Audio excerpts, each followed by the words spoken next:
श्री कृष्ण जी कहते हैं कि कर्म वह फसल है जिसे इंसान को हर हाल में काटना ही पड़ता है, इसलिए हमेशा अच्छे बीज बोए ताकि फसल अच्छी हो। जैसे समुद्र के पार जाने के लिए नाव ही एकमात्र साधन है, उसी प्रकार स्वर्ग के लिए सत्य ही एकमात्र सीढ़ी है, कुछ और नहीं। धरती पर जिस प्रकार मौसम में बदलाव आता है, उसी प्रकार जीवन में सुख दुख आता जाता रहता है। तुम्हारी तस्वीर खींची थी मैंने, अब यह तस्वीर खींचती है मुझे। व्यर्थ की चिंता और भय एक रोग के समान है जो आपकी आत्मीय शक्ति को छिन्न करती है। जैसे जल द्वारा अग्नि को शांत किया जाता है, वैसे ही ज्ञान के द्वारा मन को शांत रखना चाहिए। धैर्य होना अत्यंत आवश्यक है। माली यदि पेड़ को 100 घंटे से भी सींचते रहे तब भी फल मौसम आने पर ही लगेंगे। आपके भीतर के अवगुणों से आपका महत्व कम नहीं होता, बस उनसे मुक्त होने का और संसार की भलाई की ओर प्रस्थान करने का प्रयास कीजिए। अगर आप किसी को छोटा देख रहे हो तो आप उसे या तो दूर से देख रहे हो या तो अपने भीतर के अहंकार से। पेड़ कभी डाली काटने से नहीं सूखता, पेड़ हमेशा जड़ काटने से सूखता है। वैसे ही इंसान अपने कर्म से नहीं बल्कि छोटी सोच और गलत व्यवहार से हारता है। सफलता पाने वाले भूत या भविष्य की चिंता किए बिना अपने वर्तमान को सुधारते हैं। यदि हार की संभावना ना हो तो जीत का कोई अर्थ नहीं है।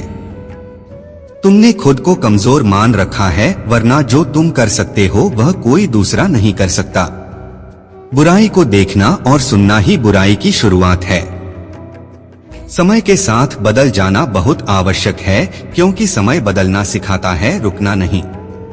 प्रेरणा का सबसे बड़ा स्रोत आपके अपने विचार हैं, इसलिए बड़ा सोचें और खुद को जीतने के लिए प्रेरित करें। कर्मों का गणित बड़ा सीधा और सरल है, कर भला हो भला, कर बुरा तो हो बुरा। संसार का प्रेम वासना है, कृष्ण का प्रेम उपासना है।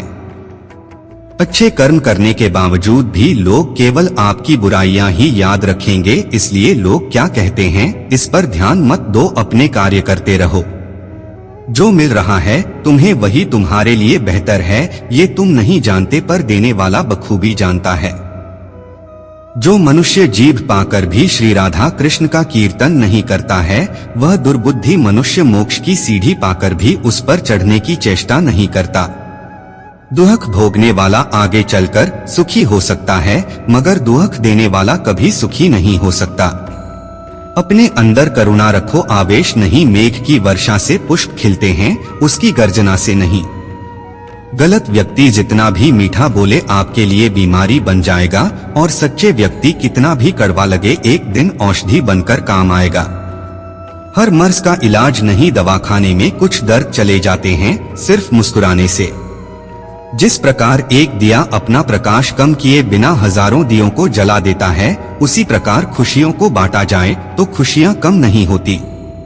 मन में क्रोध रखने की अपेक्षा उसे तुरंत प्रकट कर देना अधिक अच्छा है, जैसे पल में जल जाना और देर तक सुलगने से अच्छा है। अगर आपको कोई अच्छा लगता है तो अच्छा वह नहीं बल्कि अच्छे आप हो, क्योंकि उसमें अच्छाई देखने वाली नजर आपके पास है। कभी भी किसी भी रिश्ते का गलत इस्तेमाल मत करना, क्योंकि रिश्ते तो बहुत मिल जाएंगे पर जिंदगी में अच्छे लोग बार बार नहीं आएंगे। रहने के लिए सबसे अच्छा स्थान किसी का हृदय है। जो जैसा कर रहा है करने दो, तुम्हारे कृष्ण भगवान ने तुम्हारे लिए तुम्हारी सोच से भी ज्यादा सोच रखा है। वक्त से हारा या जीता नहीं जाता बल्कि सीखा जाता है। कमजोर तब रुकते हैं जब वो थक जाते हैं, और विजेता तब रुकते हैं जब वह जीत जाते हैं।